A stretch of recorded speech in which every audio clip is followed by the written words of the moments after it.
Circuitos eléctricos.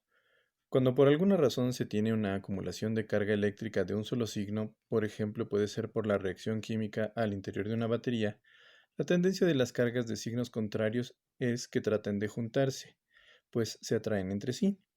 Esta atracción genera una energía potencial eléctrica entre las cargas, pues si se les permitiera juntarse se moverían desarrollando trabajo.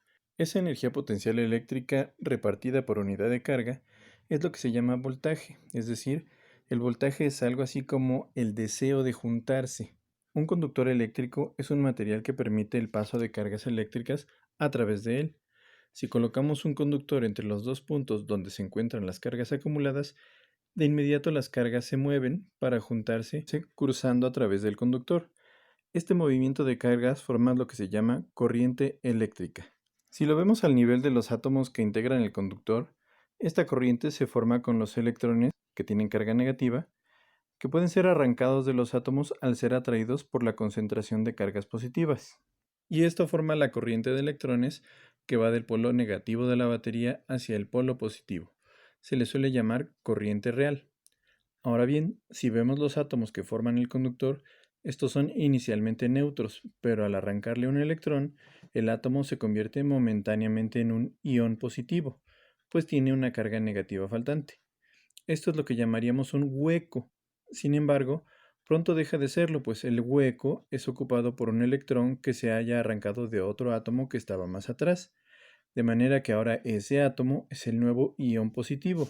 Esto da origen a un aparente movimiento de los huecos en un sentido contrario al de los electrones, de manera que se forma una especie de corriente de cargas positivas hacia el polo negativo de la batería. Pero debe quedar claro que en realidad no se están moviendo las cargas positivas, sino los huecos. Sin embargo, históricamente se pensó que las cargas se movían del polo positivo al negativo, y por eso en cualquier circuito eléctrico se considera que ese es el sentido de la corriente convencional, ir del polo positivo al polo negativo. Mientras que la corriente real, que está formada por los electrones, que son los que en realidad se mueven, va del polo negativo hacia el polo positivo. Adicionalmente, los materiales permiten el paso de la corriente eléctrica con diferentes grados de dificultad.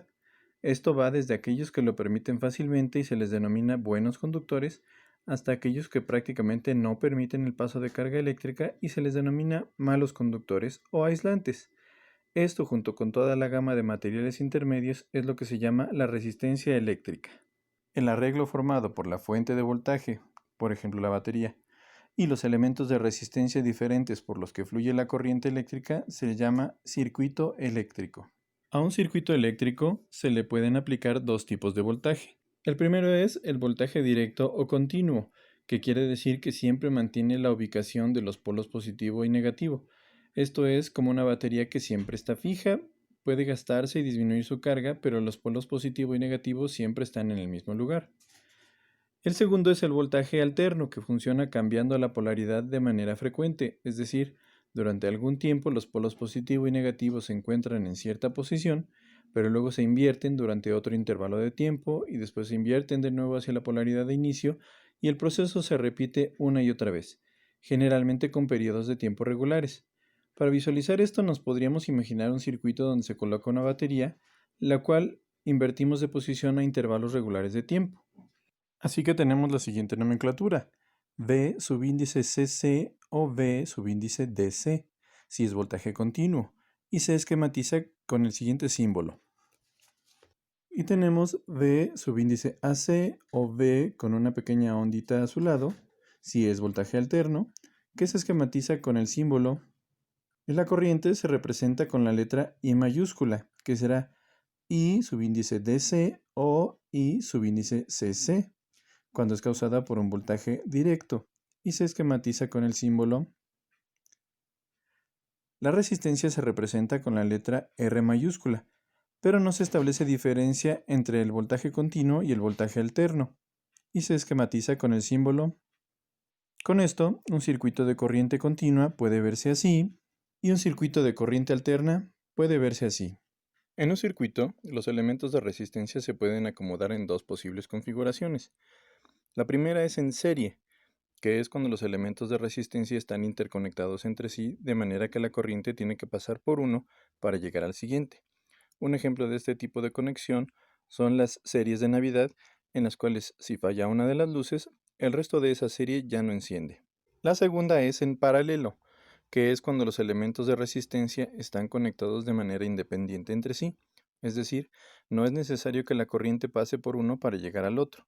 Un ejemplo de este tipo de conexión es la instalación eléctrica en nuestras casas, puesto que el elemento de resistencia de cada habitación, o sea, el foco, puede encenderse independientemente del resto de focos en la casa.